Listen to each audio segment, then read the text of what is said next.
بسم اللہ الرحمن الرحیم۔ السلام علیکم ورحمۃ اللہ وبرکاتہ۔ یہ مختصر القدوری کا سبق نمبر 51 ہے۔ اس سبق میں آپ کتاب الغصب یعنی غصب کے احکام اور مسائل پڑھیں گے۔ تو سب سے پہلے غصب کا لغوی اور اصطلاحی معنی معلوم ہونا چاہیے۔ تو اس کا لغوی معنی یہ ہے الغصب فی اللغۃ اخذ الشیء من الغیر علی سبیل التغلب، کہ کسی دوسرے سے کوئی چیز لے لینا زبردستی، اس کو غصب کہا جاتا ہے، چاہے وہ مال ہو یا مال کے علاوہ کوئی اور چیز ہو۔ لغت میں غصب کا اطلاق سب پر ہوتا ہے۔ وفی شرعی اصطلاح میں یعنی فقہ کی اصطلاح میں غصب کی تعریف کیا ہے؟ عبارۃ عن اخذ مال متقوم محترم بغیر اذن المالک علی وجہ یزیل یدہ عنہ۔ اصطلاح میں غصب نام ہے مال متقوم، یعنی کوئی قیمتی چیز ہے اس کو لے لینا،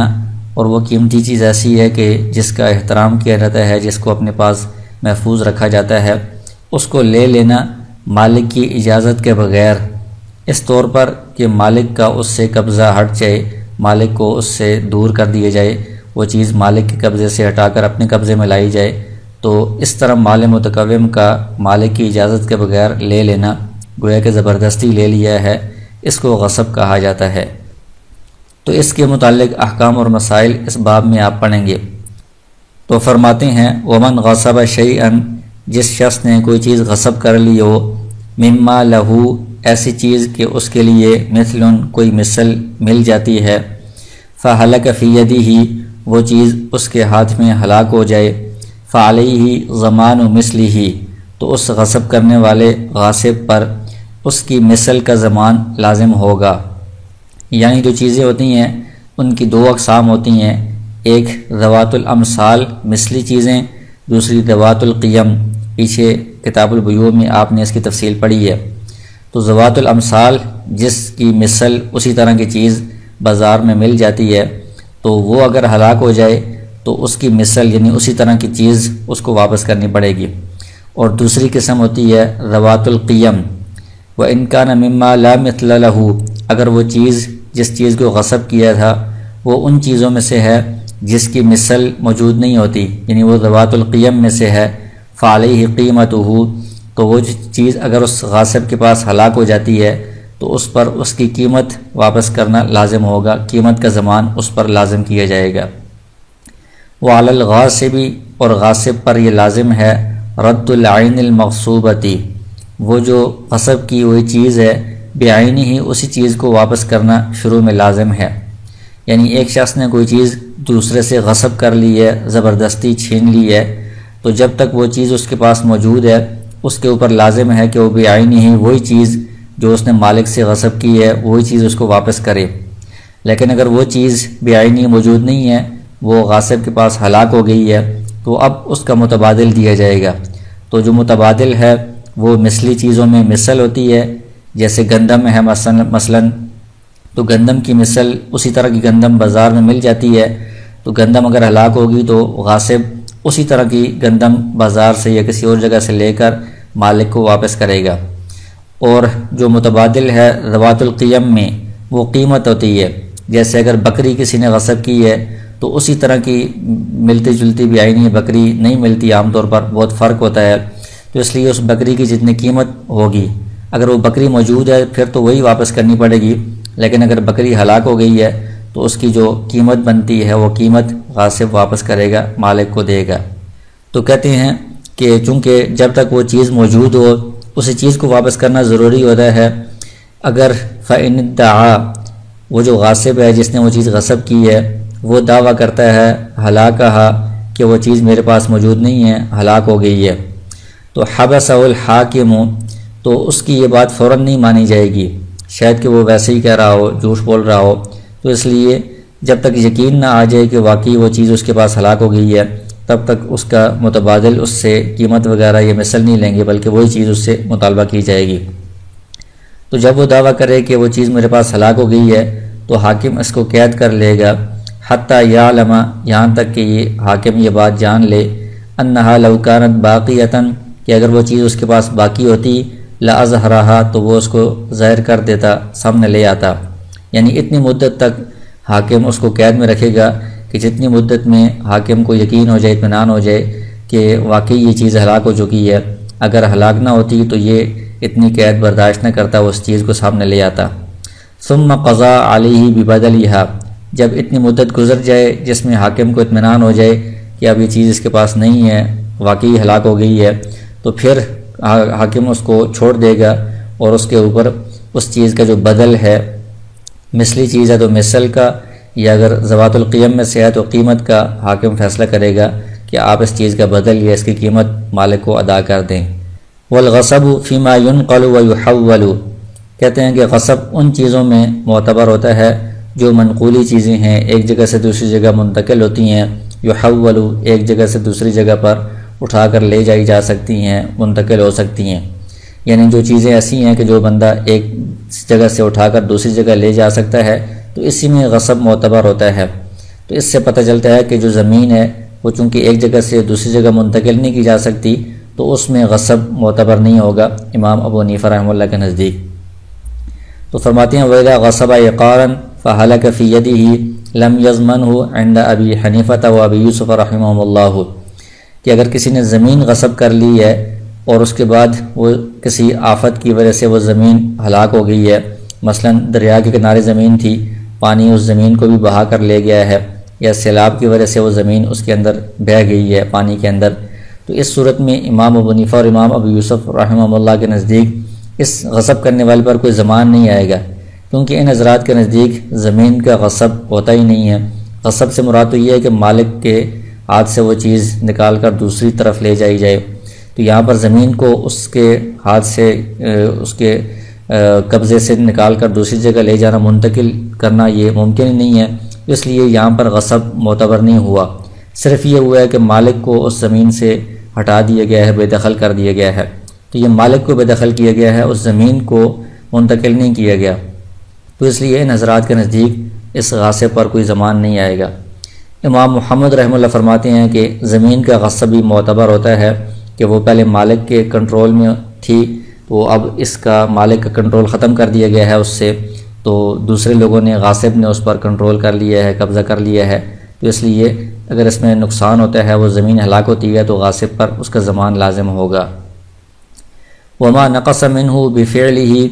یہ تو بات تھی کہ پوری زمین اگر ہلاک ہو جاتی ہے کسی آفت کی وجہ سے تو اس میں یہ اختلاف تھا، لیکن اگر زمین میں غاصب نے کوئی ایسا کام کیا ہے، وسکناہ، یا وہ جگہ تھی، عمارت وغیرہ تھی، اس میں غاصب نے رہائش اختیار کی ہے، اس کی وجہ سے اس زمین میں یا عمارت میں نقص آ گیا ہے، اس میں نقصان ہوا ہے، ضامنہ فی قولہم جمیعا، اس صورت میں وہ جو غاصب ہے اس نقصان کا ضامن ہوگا سب ائمہ کے نزدیک، یعنی تمام جو ائمہ ثلاثہ ہیں، امام ابو حنیفہ، امام ابو یوسف، امام محمد، سب حضرات کے نزدیک اس کا ضمان غاصب پر آئے گا، کیونکہ اس صورت میں وہ جو عمارت ہے، یہ زمین ہے، اس چیز کے اندر اس نے نقصان پیدا کیا ہے غاصب نے، تو نقصان کا ضمان اس پر لازم کیا جائے گا۔ وَإِذَا هَلَكَ الْمَغْصُوبُ فِي يَدِ الْغَاصِبِ، آگے کہتے ہیں کہ جو مغصوبہ چیز ہے، جس چیز کو غصب کیا گیا ہے، اگر وہ غاصب کے ہاتھ میں ہلاک ہو جاتی ہے بفعلہ، چاہے اس کے اپنے عمل دخل سے، یعنی اس نے کوئی تعدی کی ہے، کوئی عمل تھا، اس کا فعل تھا، اس کی وجہ سے ہلاک ہوئی ہے، او بغیر فعلہ، یا اس کا ہلاک کرنے میں کوئی عمل دخل نہیں تھا، بغیر اس کے فعل کے خود بخود ہلاک ہو گئی ہے، دونوں صورتوں میں فعلیہ ضمانہ، اس چیز کا ضمان غاصب پر لازم ہوگا، کیونکہ غاصب نے زبردستی یہ چیز چھینی ہے مالک کی اجازت کے بغیر، تو اس کا یہ چھیننا ہی اس کے اوپر ضمان لازم کرتا ہے، اب وہ چیز اس کے پاس محفوظ رہے یا ہلاک ہو جائے، ہر صورت میں اس کے اوپر ضمان لازم کیا جائے گا۔ وَإِن نَقَصَ فِي يَدِهِ، اور اگر وہ چیز غاصب کے پاس پوری ہلاک تو نہیں ہوتی مگر اس کے قبضے میں اس میں نقص آ جاتا ہے، نقصان ہو جاتا ہے، اس کی قیمت میں کمی واقع ہو جاتی ہے، فعلیہ ضمان النقصانی، تو جتنا نقصان ہوا ہے اتنے نقصان کا اس کو ضامن بنایا جائے گا، وہ نقصان غاصب کے اوپر لازم کیا جائے گا۔ پھر اس کی کچھ اور مثالیں دی ہیں، مثال کے طور پر ومن ذبح شاۃ غیر، ایک بندے نے دوسرے کی بکری غصب کر کے اس کو ذبح کر دیا، بغیر امرہ، اس کے حکم کے بغیر، تو دوسرے کے حکم کے بغیر اس کی بکری کو ذبح کرنا یہ بھی غصب ہی شمار ہوتا ہے۔ فمالک ہوا بالخیاری،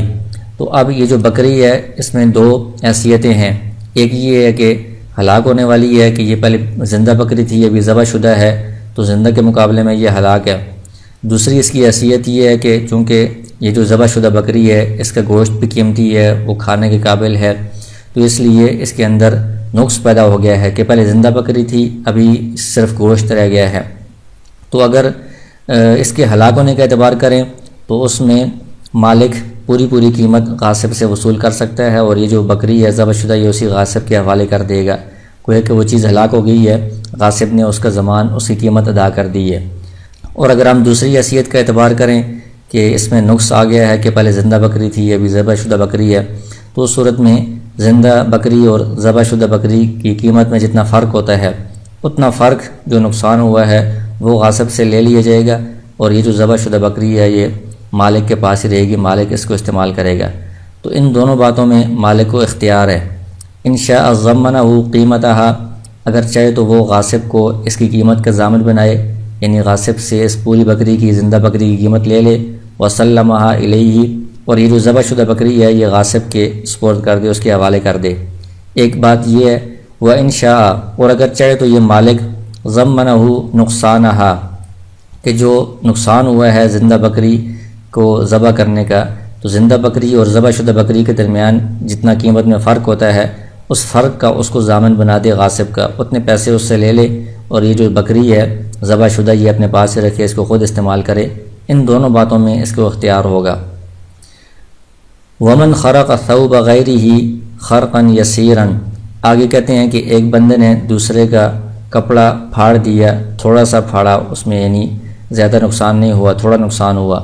ضمن نقصان ہو، تو یہ جو پھاڑنے والا ہے یہ جتنا نقصان ہوا ہے اس کی قیمت میں کمی آئی ہے اتنی کمی کا یہ ضامن ہوگا، نقصان کا ضامن ہوگا۔ وَإِنْ خَرَقَ خَرْقًا كَثِيرًا، اور اگر دوسرے کے کپڑے کو اتنا زیادہ نقصان پہنچایا، پھاڑ دیا، يُبْطِلُ عَامَّةَ مَنْفَعَتِهِ، کہ اس نقصان نے اس کے جو عام منافع ہیں، عام جو اس کا فائدہ ہے اس کو باطل کر دیا، اب اس سے کوئی عمومی فائدہ حاصل نہیں کیا جا سکتا۔ فَلِمَالِكِهِ أَنْ يُضَمِّنَهُ جَمِيعَ قِيمَتِهِ، تو اس صورت میں گویا کہ وہ کپڑا ہلاک ہی ہو گیا ہے کیونکہ اس کا عمومی فائدہ ہی باطل ہو گیا ہے، تو مالک اس کو پوری قیمت کا ضامن بنا سکتا ہے، یعنی اس سے پوری قیمت غاصب سے، یہ پھاڑنے والے سے وصول کر سکتا ہے۔ وَإِذَا تَغَيَّرَتِ الْعَيْنُ الْمَغْصُوبَةُ بِفِعْلِ الْغَاصِبِ، آگے کہتے ہیں کہ وہ جو عین چیز ہے جس کو غصب کیا گیا ہے اس میں تبدیلی واقع ہو چکی ہے غاصب کے کسی فعل سے، یعنی غاصب نے اس چیز میں کوئی ایسا عمل کیا ہے جس کی وجہ سے وہ چیز تبدیل ہو گئی ہے۔ حتی زال اسمہا، اتنی تبدیل ہو گئی ہے کہ اس کا نام ہی زائل ہو گیا ہے، پچھلا نام ختم ہو گیا ہے، اس کا بھی کوئی اور نام بن گیا ہے۔ وَأَعْظَمُ مَنَافِعِهَا، اور جو پہلے وہ چیز جس حالت میں تھی اس کے جو بڑے منافع تھے، اس بڑے منافع میں سے جو اہم منافع ہیں وہ اس کے زائل ہو گئی ہیں، وہ منافع اس سے حاصل نہیں کیے جا سکتے۔ تو زال ملک المغصوب منہ عنہا، مغصوب منہ یعنی جس بندے سے وہ چیز غصب کی گئی ہے جو مالک ہے، اس مالک کی ملکیت اس چیز سے زائل ہو جائے گی، کیونکہ اب چیز وہ بدل گئی ہے، اس میں غاصب کا عمل دخل آ گیا ہے، اس نے اس چیز کو دوسری چیز میں تبدیل کر دیا ہے، تو اب یہ چیز مغصوب منہ یعنی مالک کی نہیں رہے گی۔ ملک الغاصب، غاصب اس چیز کا مالک بن جائے گا، لیکن وہ ضمینہا، جو چیز اس نے غصب کی ہے اس چیز کی مثل یا اس کی قیمت کا وہ ضامن ہوگا، وہ مالک کو ادا کرے گا۔ ولا يحل له الانتفاع بها حتى يؤدي بدلها، تو اب یہ اس چیز کو تبدیل کرنے کے بعد اس کا مالک تو بن گیا ہے،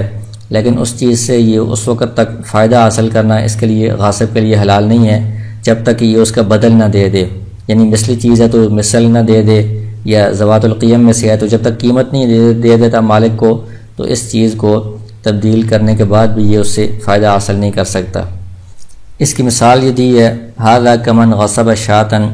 مثال کے طور پر کسی نے دوسرے کی بکری غصب کی ہے، فذبحھا، اس کو ذبح بھی کر دیا ہے، وشواھا، اور اس کو بھون بھی دیا ہے۔ اب یہ جو گوشت ہے اس کا نام بھی پچھلا بکری والا ختم ہو گیا ہے، اس کو ابھی بھنا ہوا گوشت کہا جاتا ہے، یا اور اس کے جو پہلے گوشت کے جو عام منافع تھے وہ عام منافع بھی ابھی ختم ہو گئے ہیں، اب اس کو جو بکری جس کام کے لیے پہلے استعمال کی جا سکتی تھی اب اس کو ان کاموں میں استعمال نہیں کیا جا سکتا۔ او طبخھا، یا اس کو ویسے پکا لیا، او غصب حنطتن فتحنہا، یا گندم غصب کی ہے اس کو پیس لیا، تو پہلے وہ گندم تھی، اب اس کا نام آٹا ہو گیا ہے، وہ گندم کا نام اس سے ختم ہو گیا ہے، اور گندم سے جو منافع حاصل کیے جاتے ہیں، مثلا بیج میں اس کو لگایا جا سکتا ہے، آٹے کو بیج میں نہیں لگایا جا سکتا، اس کے وہ منافع بھی نہیں رہے ابھی۔ او حدیدن، یا لوہا غصب کیا، فاتخذہ سیفا، اس کو تلوار بنا دیا، تو اب اس کا نام بھی بدل گیا ہے، اور لوہے سے پہلے جس طرح مختلف چیزیں بنائی جا سکتی تھیں، اب تلوار سے وہ ساری چیزیں نہیں بنائی جا سکتی، منافع بھی سارے ختم ہو گئے ہیں۔ او صفرن فعملہ آنیتن، یا پیتل غصب کیا اور اس سے کوئی برتن بنا لیا، تو ان سب صورتوں میں اس چیز کا نام بھی زائل ہو گیا ہے اور اس کے جو بڑے منافع تھے وہ بھی زائل ہو گئے ہیں، تو اب یہ چیز غاصب کی ملکیت میں آ جائے گی، مالک کی ملکیت ختم ہو جائے گی، لیکن غاصب اس چیز سے فائدہ حاصل نہیں کر سکتا جب تک کہ یہ اس کا بدل متبادل وہ مالک کو ادا نہ کر دے۔ وَإِنْ غَصَبَ فِضَّةً أَوْ ذَهَبًا، لیکن اگر کسی نے سونا یا چاندی غصب کی ہے، فَضَرَبَهَا، اس کو پھر ڈھال دیا ہے دراہم یا دنانیر کی شکل میں، لم یزل ملک مالکہ عنہا، تو اس صورت میں مالک کی ملکیت ان سے زائل نہیں ہوگی، ابھی بھی دراہم و دنانیر بننے کے بعد بھی یہ مالک کی ملکیت ہی شمار ہوں گے امام ابو حنیفہ رحمہ اللہ کے نزدیک،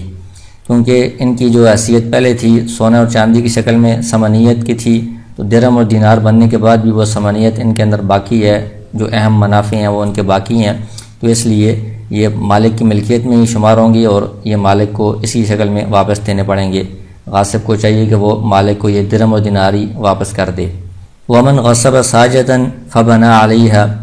ایک شخص نے شہتیر جو بڑی لکڑی ہوتی ہے جس کے اوپر پورے چھت کی بنیاد ہوتی ہے وہ غصب کی اور اس پر اس نے عمارت بنا دی ہے، یعنی اپنی چھت اس کے اوپر ڈال دی ہے، چھت کے اندر اس کو لگا دی ہے۔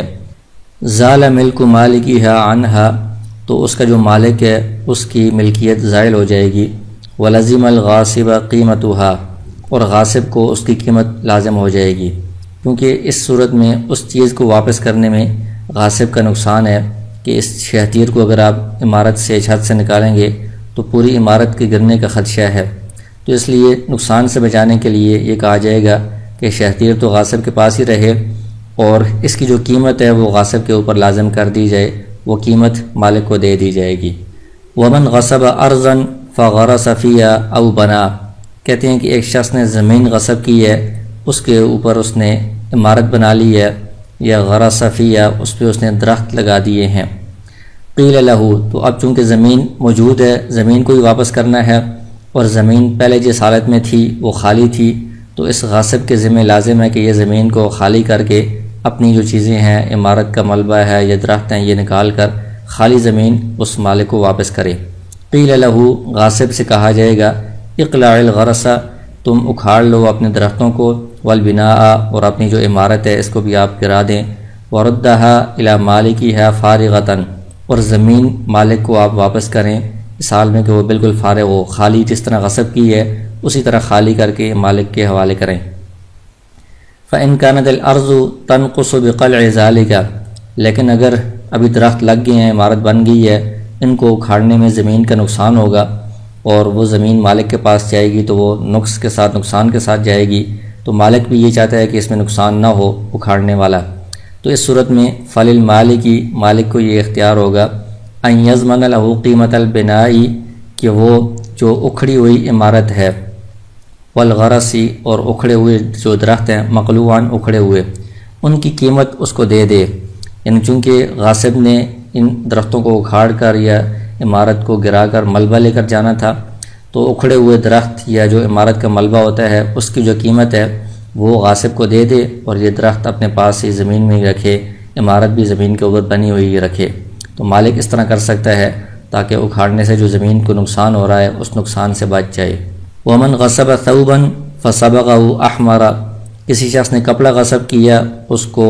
لال رنگ کر دیا، او سویقا، یا ستو غصب کیا، فلتہ بثمن، اس کو ملا دیا گھی کے ساتھ، فصاحبہ بالخیار، اس صورت میں جو مالک ہے کپڑے کا یا ستو کا اس کو اختیار ہوگا، ان شاء ضمنہ قیمت ثوب ابیض، اگر چاہے تو وہ غاصب سے وہ جو پہلے سادہ کپڑا تھا، سفید کپڑا، اس کی قیمت لے لے اور کپڑا غاصب کے پاس ہی چھوڑ دے۔ ومثل السویقی، اور جو ستو ہے چونکہ وہ مثلی چیزوں میں سے ہے تو سادہ جو ستو ہوتا ہے اس کی مثل اس سے لے لے۔ وسلمہما للغاصبی، اور یہ جو ستو ہے، یہ جو کپڑا ہے، یہ غاصب کے سپورٹ کر دے، کیونکہ اس میں کپڑے کے ساتھ ایسی چیز رنگ لاحق ہو گئی ہے کہ اس کو الگ نہیں کیا جا سکتا۔ اگر کپڑے کو رنگ سمیت یہ بندہ واپس لے تو اس میں غاصب کا نقصان ہو رہا ہوتا ہے، تو اس لیے یہ کہا جاتا ہے کہ یا تو یہ جو اصل کپڑا تھا جو غاصب نے غصب کیا ہے اس کی قیمت لے لے اور یہ کپڑا اس کے حوالے کر دے۔ اسی طرح ستو کے ساتھ گھی اس طرح مل گیا ہے کہ اس کو الگ نہیں کیا جا سکتا، تو یا تو اس طرح کا سادہ گھی ستو جس طرح پہلے غصب ہوا تھا اس طرح یہ مالک اس سے لے لے اور یہ والا ستو اور یہ والا کپڑا غاصب کو سپرد کر دے۔ ایک صورت یہ ہے۔ وَإِنْ شَاءَ، دوسری صورت یہ ہے کہ مالک اگر چاہے اخذہما، کپڑا بھی لے لے جو رنگا ہوا ہے اور جو ستو ہے جو گھی کے ساتھ ملا ہوا ہے یہی لے لے، لیکن چونکہ اس میں غاصب کا بھی حصہ اس میں آ گیا ہے کہ اس نے رنگ کیا ہے یا گھی اس نے ملایا ہوا ہے، اس کا مال بھی اس کے ساتھ ملا ہوا ہے، تو اس لیے ضمین ما زاد الصبغ والسمن فیہما، کہ جو ان چیزوں کے اندر رنگ یا گھی کی وجہ سے اضافہ ہوا ہے اس اضافے کا یہ مالک ضامن بن جائے، یعنی جو رنگ کی جتنی قیمت بنتی ہے مالک وہ قیمت غاصب کو دے دے اور پورا رنگا ہوا کپڑا اس سے لے لے۔ اسی طرح گھی کی جتنی قیمت بنتی ہے وہ گھی کی قیمت غاصب کو دے دے اور جو ستو ہے وہ گھی سمیت لے لے، اس طرح بھی یہ کر سکتا ہے۔ ومن غصب عینا فغیبہا، آگے کہتے ہیں کہ ایک شخص نے کوئی چیز غصب کی ہے اس کو غائب کر دیا، یعنی ویسے تو وہ چیز بعینی واپس کرنی پڑتی ہے لیکن اس نے اس کو غائب کر دیا کہ میرے پاس وہ نہیں ہے۔ فضمنہ المالک قیمتہا، مالک نے کہا کہ اس کی قیمت آپ دے دیں، قیمت کا اس کو ضامن بنایا۔ ملکہ الغاصب بالقیمتی، تو جب غاصب قیمت دے دے گا تو چونکہ قیمت اس چیز کا بدل ہے تو گویا کہ وہ چیز اس نے مالک سے قیمت دے کر خرید لی ہے، اب اس چیز کا وہ غاصب مالک بن جائے گا۔ والقول فی القیمت قول الغاصب مع یمینہ، تو کہتے ہیں کہ اگر اس چیز کی قیمت کے اندر اختلاف ہو جائے تو اس میں غاصب کا قول معتبر ہوگا۔ الا ان یقیم المالک البینۃ باکثر من ذالک، البتہ اگر جو مالک ہے وہ بینہ قائم کر دے اور وہ غاصب کی بتائی ہوئی قیمت سے زیادہ قیمت کے اوپر گواہ پیش کر دے تو پھر مالک کی قیمت کا اعتبار ہوگا۔ یعنی مالک مثلا یہ کہہ رہا ہے کہ اس نے جو کپڑا غصب کیا ہے وہ 1500 کا ہے اور غاصب کہتا ہے کہ نہیں، میں نے جو کپڑا غصب کیا تھا وہ 1000 روپے کا ہے، میں 1000 روپے قیمت ادا کروں گا، تو ان کا آپس میں اختلاف ہے، تو چونکہ جو مالک ہے وہ زیادتی کا دعویٰ کر رہا ہے تو جو بندہ زیادہ چیز کا دعویٰ کرے اس پر اس کا بینہ پیش کرنا لازم ہوتا ہے مدعی پر، تو مالک مدعی ہے زیادہ کا تو مالک پر بینہ پیش کرنا لازم ہے۔ اگر اس نے بینہ پیش کر دیے تو 1500 قیمت کا فیصلہ ہو جائے گا، لیکن اگر اس کے پاس بینہ نہیں ہے تو پھر غاصب وہ زیادتی کا یعنی اضافی 500 کا انکار کر رہا ہے، وہ کہہ رہا ہے کہ 1500 نہیں ہے بلکہ 1000 ہیں، تو منکر کا قول معتبر ہوتا ہے قسم کے ساتھ جب مدعی کے پاس بینہ نہ ہو۔ جب فیصلہ ہو گیا اور وہ پیسے ادا کر دیے گئے، فَإِذَا ظَهَرَتِ الْعَيْنُ، بعد میں وہ جو چیز تھی وہ ظاہر ہوگی، یعنی پہلے وہ چیز غاصب نے غائب کر دی تھی، بعد میں وہ چیز ظاہر ہوگی، سامنے آ گئی، تو اب دیکھیں گے وَقِيمَتُهَا أَكْثَرُ مِمَّا ضَمِنَ، جتنی قیمت غاصب نے ادا کی تھی، جو زمان اس نے ادا کیا تھا، اب پتہ چل رہا ہے کہ یہ جو چیز ہے اس کی قیمت اس سے زیادہ ہے، تو اب دیکھیں گے کہ یہ جو فیصلہ ہوا تھا قیمت کا وہ کس بنیاد پر فیصلہ ہوا تھا۔ اگر یہ جو پہلی 3 وجوہات ہیں، مثال کے طور پر قد ضمنہا بقول المالک، مالک نے کہا تھا کہ 1000 روپے ایسی قیمت ہے اور غاصب نے 1000 روپے دے دیے تھے، وہ اس کا مالک کے قول کی وجہ سے وہ اس کا ضامن بنا تھا، او ببینۃ اقامہا، یا مالک نے گواہ پیش کیے تھے کہ 1000 روپے ایسی قیمت ہے اور غاصب نے 1000 روپے دے دیا تھا، او بنقول الغاصب عن الیمین، یا جو مدعی ہے مالک اس کے پاس بینہ نہیں تھے تو غاصب کے اوپر قسم آ رہی تھی تو غاصب نے قسم سے انکار کر دیا، نقول کہتے ہیں قسم سے انکار کرنے کو، تو قسم سے انکار کرنے کی بنیاد پر پھر جو مدعی ہوتا ہے مالک اسی کی بات کو مانا گیا، تو اس کی بات تھی 1000 روپے والی، تو لہٰذا اس کی بات کی بنیاد پر یہ 1000 روپے کا فیصلہ ہوا۔ تو ان تینوں صورتوں میں فلا خیار للمالک، اس صورت میں مالک کا کوئی اختیار نہیں ہوگا، یعنی وہ جو پہلے والی قیمت ہے وہی قیمت جو غاصب نے ادا کر دی ہے وہی قیمت ہوگی، مزید کوئی قیمت غاصب پر لازم نہیں کی جائے گی، کیونکہ ان تینوں صورتوں میں جو مالک نے قیمت بتائی تھی وہ پوری قیمت اس کو مل گئی ہے۔ اب اگرچہ پتہ چل رہا ہے کہ اس چیز کی قیمت زیادہ ہے، لیکن چونکہ مالک خود کم قیمت پر راضی تھا تو اس لیے ابھی اس کو وہی قیمت لینی پڑے گی جو پہلے مل چکی ہے، مزید کسی قیمت کا اس کو لینے کا اختیار نہیں ہوگا۔ وَهُوَ لِلْغَاصِبِ، اور وہ جو چیز ابھی سامنے آئی ہے وہ غاصب کی ہی ملکیت شمار ہوگی، کیونکہ اس نے اس کا بدل قیمت ادا کر دی ہے۔ وَإِنْ كَانَ ضَمِنَهَا بِقَوْلِ الْغَاصِبِ مَعَ يَمِينِهِ، اور اگر پہلے جو قیمت ادا کی تھی غاصب نے وہ اس کا ضامن بنا تھا غاصب کے قول کی وجہ سے، اپنی بات کی وجہ سے، یعنی غاصب نے قسم کھا کر کہا تھا کہ 1000 روپے ہیں اور قاضی نے اس کا فیصلہ کیا تھا، جبکہ جو مالک تھا وہ 1500 کہہ رہا تھا۔ اب جب چیز سامنے آئی ہے اور وہ چیز سے پتہ چل رہا ہے کہ وہ چیز واقعی 1500 کی ہے، 1000 کی نہیں ہے، تو اس صورت میں فالمالک بالخیار، چونکہ پہلے جو فیصلہ ہوا تھا مالک اس پر راضی نہیں تھا، وہ تو 1500 کہہ رہا تھا اور قیمت اس کو 1000 روپے ملی ہے، تو اب جب وہ چیز سامنے آ گئی ہے اور اس کی قیمت زیادہ معلوم ہو رہی ہے تو مالک کو اختیار ہوگا۔ انشاء امضى الزمانہ، اگر وہ اسی پرانے زمان پر برقرار رکھتا ہے، اسی زمان کو اسی پر راضی ہے کہ وہ 1000 روپے میرے لیے کافی ہے، پھر بھی ٹھیک ہے۔ وانشاء، اور اگر وہ چاہے تو اخذ العین، اب چیز سامنے آ گئی ہے، یہ چیز اس سے لے لے غاصب سے، ورد العوض، جو عوض 1000 روپیہ اس نے لیا تھا چونکہ وہ اس پر راضی نہیں تھا تو وہ اس کو واپس کر دے اور اپنی چیز اس سے واپس لے لے، اس طرح بھی یہ کر سکتا ہے۔ وولد المغصوبۃ ونماؤها، آگے کہتے ہیں کہ ایک باندی غصب کی گئی تھی، اس کا اگر بچہ پیدا ہوتا ہے غاصب کے پاس، یا اور کوئی چیز ہے جس کا غاصب کے پاس اس میں کوئی بڑھوتری آ جاتی ہے، اس میں کوئی اضافہ ہوتا ہے۔ وثمرۃ البستان المغصوب، یا باغ غصب کیا گیا تھا، اس میں جو پھل ظاہر ہوتا ہے غاصب کے پاس، امانۃ فی ید الغاصب، یہ جو اضافی چیزیں ہیں یہ غاصب کے پاس امانت شمار ہوں گی۔ ان ہلاک فی یدہ، امانت جو ہوتی ہے وہ اگر بغیر تعدی کے ہلاک ہو جائے تو اس پر کوئی ضمان نہیں آتا۔ اگر یہ جو منافع ہیں، اضافی چیزیں ہیں، یہ غاصب کے پاس ہلاک ہوتی ہیں اس کی تعدی کے بغیر، فلا ضمان علیہ، تو اس پر کوئی ضمان نہیں آئے گا، کیونکہ غصب کی جو تعریف ہے وہ جو اصل چیز تھی، باندی تھی یا باغ تھا، اس پر تو صادق آ رہی ہے کہ وہ اس نے مالک سے چھینی ہے، لیکن جو اضافی چیزیں ہیں وہ اس نے مالک سے نہیں چھینی بلکہ وہ اسی کے پاس ظاہر ہوئی ہیں، پیدا ہوئی ہیں، لہذا اضافی چیزوں پر غصب کی تعریف صادق نہیں آ رہی، وہ اس کے پاس مالک کی طرف سے امانت شمار ہوں گی۔ تو امانت بغیر تعدی کے ہلاک ہو تو اس پر ضمان نہیں آئے گا، الا ان یتعدی فیہا، البتہ یہ کہ وہ اس میں کوئی تعدی کرے، اس کی کسی عمل دخل کی وجہ سے یہ چیزیں ہلاک ہوں، پھر اس صورت میں وہ ان کا امانت کا بھی یعنی اضافی چیزوں کا بھی ضامن بنے گا۔ او یطلبها مالکها فیمنعها ایاہ،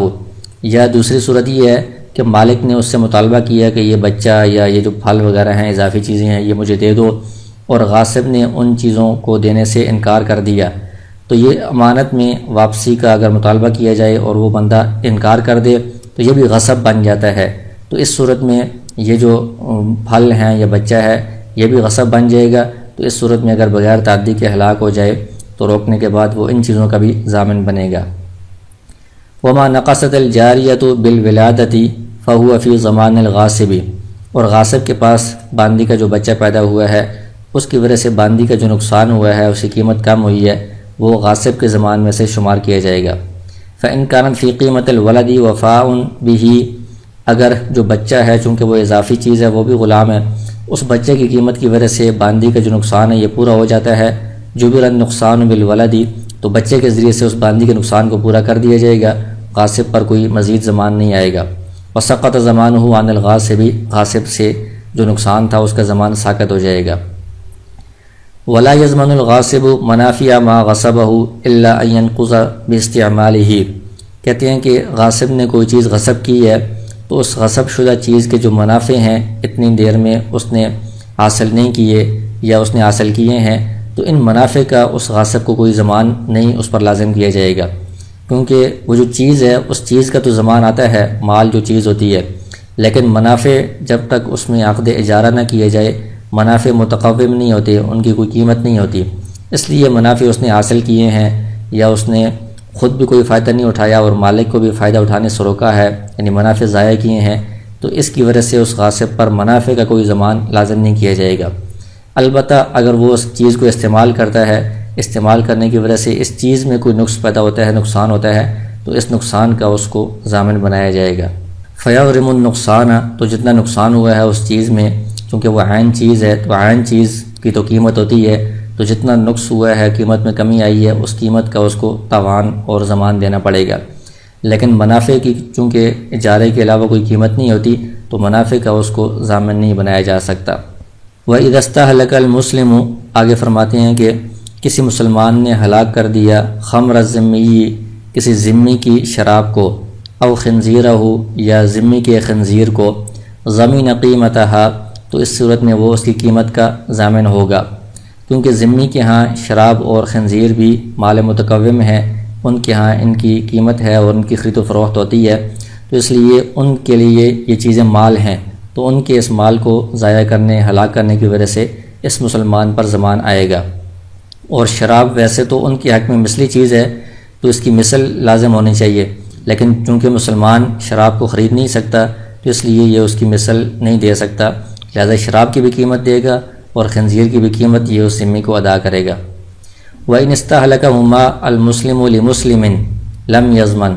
اور اگر کسی مسلمان نے دوسرے مسلمان کے پاس شراب تھی یا خنزیر تھا، اس کو ہلاک کر دیا، اس صورت میں مسلمان پر کوئی ضمان نہیں آئے گا، کیونکہ مسلمان کے حق میں یہ چیزیں مال متقوم نہیں ہیں، تو اس لیے اس نے اس کے کسی مال کا، کسی قیمتی چیز کا نقصان نہیں کیا، تو اس پر کوئی ضمان نہیں آئے گا۔